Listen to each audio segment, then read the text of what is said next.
The Economic Community of West African States has just revived an old dream, adopting a single currency across member states. The planned shared currency, called the ECO, is expected to launch in 2020. The idea was first introduced at the turn of the millennium, but the target launch date was postponed several times. It's hoped the ECO will boost economic development and improve cross-border trade in the region. Here to discuss the new currency is Ahmadou Mbaye. He is a professor of economics at Cheikh Anta Diop University in Dakar, Senegal. He is also a non-resident fellow at the Brookings Institution here in Washington, D.C. Professor Mbaye, thank you so much for joining us. Thank you for having me.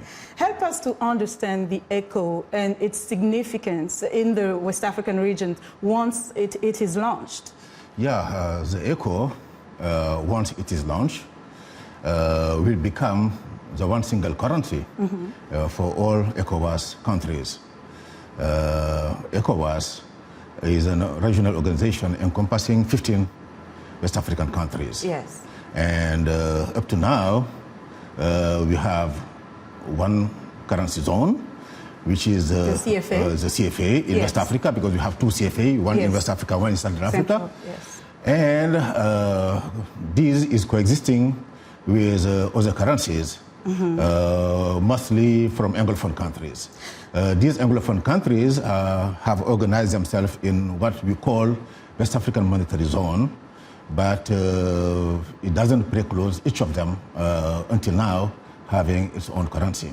So one of the big questions is the fact that there are criteria, and they have a target of 2020. How realistic is this target, especially given that there are criteria and not all countries are at the same level economically? Yeah, first let me start by saying that given the high concentration of small countries in West Africa, it might make sense for governments to try to pool resources through harnessing regional integration.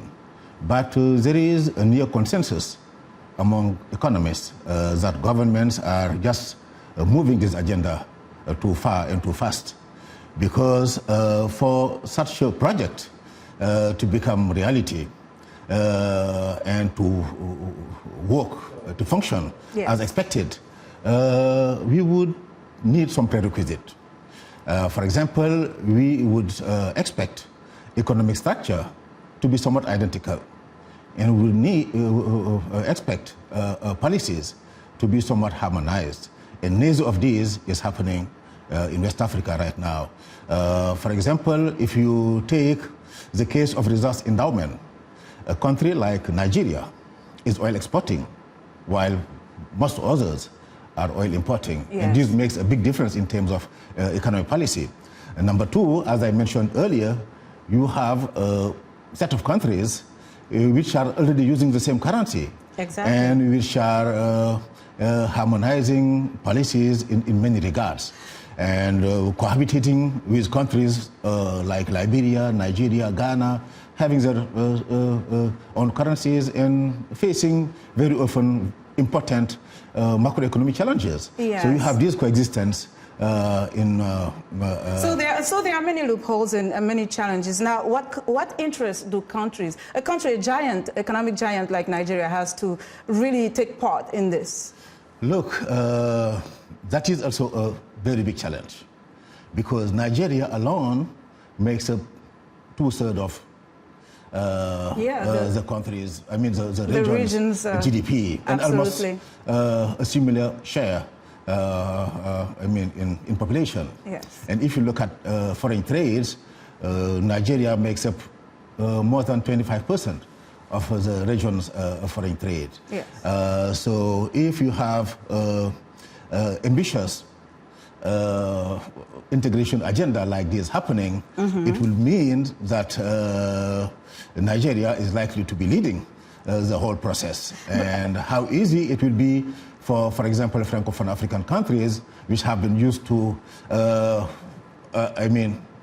being together, getting along for such a long time, and harmonizing policies, follow this Nigeria stance, leadership, it will be complicated.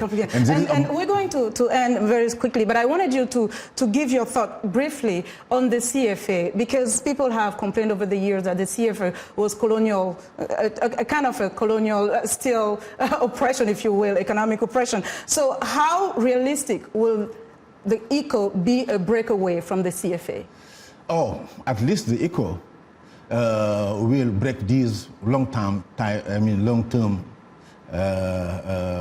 tie between France and its former colony. But he is not the most important challenge. I think it would be a mistake for Africans to keep thinking that currency is a symbol of sovereignty. We have to leave it there, Professor Mbaye. Thank you so much for joining us. We'll be right back after the break.